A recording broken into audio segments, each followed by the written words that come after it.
جی عمران خان سے ملنے کے بعد اس وقت علیمہ خان اور خان صاحب کی جو سسٹرز ہیں وہ آ گئی ہیں. بالآخر علیمہ خان صاحب آپ کی ملاقات ہو چکی ہے تقریباً 1.5 سے 2 ماہ بعد.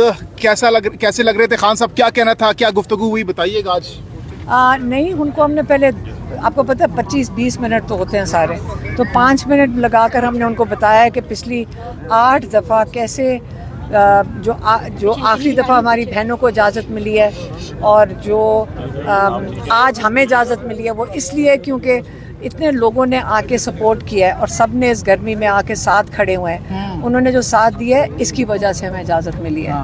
اور ان کو یہ بھی بتایا ان کو جلدی سے کہ جیسے ہمیں وین میں اٹھا کے لے گئے تھے تو وہ ہنس رہے تھے.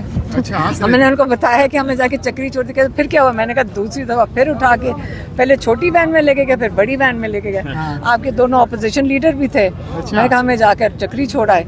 تو ان کو پہلے یہ بتایا تھا، پھر ان کو تھوڑا سا بتایا کہ پاکستانیوں نے کتنا جذبہ دکھایا اور کیسے انہوں نے سوشل میڈیا پہ کیسے فائٹ کیا. انہوں نے زمین دیکھیں، جب فوج کی سپورٹ کہاں سے آ رہی ہے؟ آپ کے عوام سے آتی ہے. آج کل عوام کے پاس فون ہے اور فون انہوں نے پکڑ کے جو دھلائی انہوں نے کی ہے انڈیا کی، پہلے انہوں نے دھلائی کی ہے اور اس کے بعد ہماری فوج کے ساتھ سپورٹ اسی طرح ہی ملتی ہے نا ہمارے فوج کو بھی.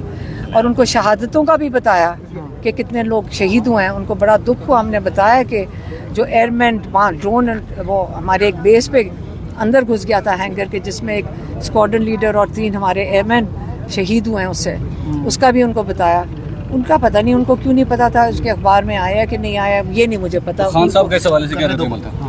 نہیں دیکھیں کیا ان کا رد عمل ہونا. ان کو ہم تو اپڈیٹ جتنا تھوڑا بہت جلدی سے کر سکے، لیکن وہ یہی بات کر رہے تھے کہ یہ جو مودی ہے نا، یہ پاکستان کا اس کا خاص ایک ہیٹریڈ ہے پاکستان کے ساتھ، اور جو آپ لوگوں نے اس کے ساتھ مل کے کر دیا ہے سوشل میڈیا واریئرز اور ہمارے واریئرز نے، زمینی واریئرز نے، تو وہ بدلہ اتارنے کے لیے ان کا خدشہ ہے اور ان کا خیال ہے کہ میں صحیح کہہ رہا ہوں کہ یہ واپس آئے گا.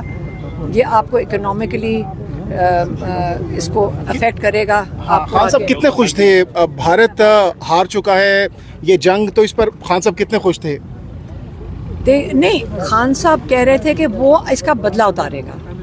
خوش کیا ہونا ہے ان کو پتہ ہے پاکستانیوں کا، لیکن وہ کہہ رہے تھے کہ بدلہ اتارے گا. لیکن ہم نے اپنے آپ کو کمزور کر دیا کیونکہ ہم نے اپنا رول آف لا کو دفن کر دیا ہے. ہم نے اس کو بالکل ختم کر دیا ہے. جب آپ رول آف لا ختم کرتے ہیں تو آپ وہ کہہ رہے تھے انویسٹمنٹ نہیں آئے گی پاکستان میں. جب انویسٹمنٹ نہیں آئے گی تو اکنامکلی پاکستان کو ہٹ کرے گا.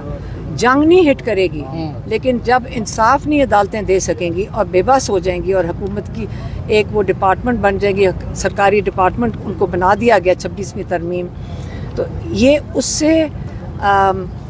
اس وجہ سے اکنامکلی ہٹ ہوگا پاکستان بہت بری طرح. اچھا، خان صاحب نے اس حوالے سے کیا بتایا؟ کیونکہ آپ کو 2 مہینے سے الاؤ نہیں کیا جا رہا تھا، اب آپ کو آج سڈنلی الاؤ بھی کر دیا گیا. اس پر خان صاحب نے کیا کہا اور آپ کو کیا لگتا ہے کیا وجہ ہو سکتی ہے آپ کو الاؤ کرنے؟ جب وہ پولیس والے یہی کہہ رہے تھے نا جلدی جلدی نکلو، کوئی بات کرنے لگتے ہیں تو وہ شور مچا دیتے ہیں. خان صاحب میسج دے رہے تھے اس پہ شور مچا دیتے ہیں. تو پولیس والے بہت شور مچائے تھے. وہ یہی کہہ رہے تھے کہ ان کا رائٹ بنتا ہے زیادہ ٹائم لینے کا، کیونکہ تم نے 8 ہفتے سے ان کا جو رائٹ تھا وہ نہیں دیا. تو ہمیں عادت ہے، آدھا گھنٹہ بھی کافی تھا. ان سے ملاقات ہوگی، ماشاءاللہ بالکل صحت مند تھے. تو ایک صحافی مظہر برلا صاحب کی جانب سے کہا گیا کہ خان صاحب سے ایک ملاقات ہوئی ہے اور ان کو ایک پیغام پہنچایا گیا کہ آپ بس کر دیں. اس حوالے سے خان صاحب نے کچھ بتایا؟ کتنی صداقت ہے اس خبر؟ عمران خان کے پاس اگر کوئی جائے گا نا تو آپ کو پتہ نہیں ہے عمران خان کا وہ کبھی کوئی سیکرٹ رکھتے ہیں؟ انہوں نے آج تک زندگی میں کوئی سیکرٹ نہیں رکھی. لوگ ڈرتے مارے ملتے بھی نہیں ہیں ان کو، کہ ان کو پتہ ہے عمران خان نے سارا کچھ آپ لوگوں کو باہر بتا دینا ہے. اس لیے عمران خان کو کوئی نہیں مل رہا. میں نے کہا تھا کہ انہوں نے کہا شہباز شریف کو کہو ذرا ایک فون کر دیں جیل کے اندر، اگر کر سکتے ہیں تو کر لیں. وہ خود ہی نہیں، کوئی کانٹیکٹ ہی نہیں عمران سے کرتے. اپنی رہائی کے حوالے سے عمران خان نے کیا بتایا؟ کب تک ان کو لگ رہا ہے کہ اب وہ رہا ہو جائیں گے؟ کیونکہ انہوں نے پہلے کہا تھا کہ عید سے اگلی عید میں عید اپنے عوام کے ساتھ گزاروں گے. اس حوالے سے کوئی ڈیولپمنٹ ہو سکتی ہے آنے والے دنوں میں؟ کیسے ہوگی؟ ہمارے کورٹس تو جو کورٹس کا اپنے حال ہوا ہے، جو عمران خان کی جو بیل کی تاریخ ہے وہ کیا کر رہے ہیں آپ کو میں بتاتی ہوں. کورٹس کیا کر رہے ہیں، جیسے کوئی گیم ڈالی ہوئی ہے.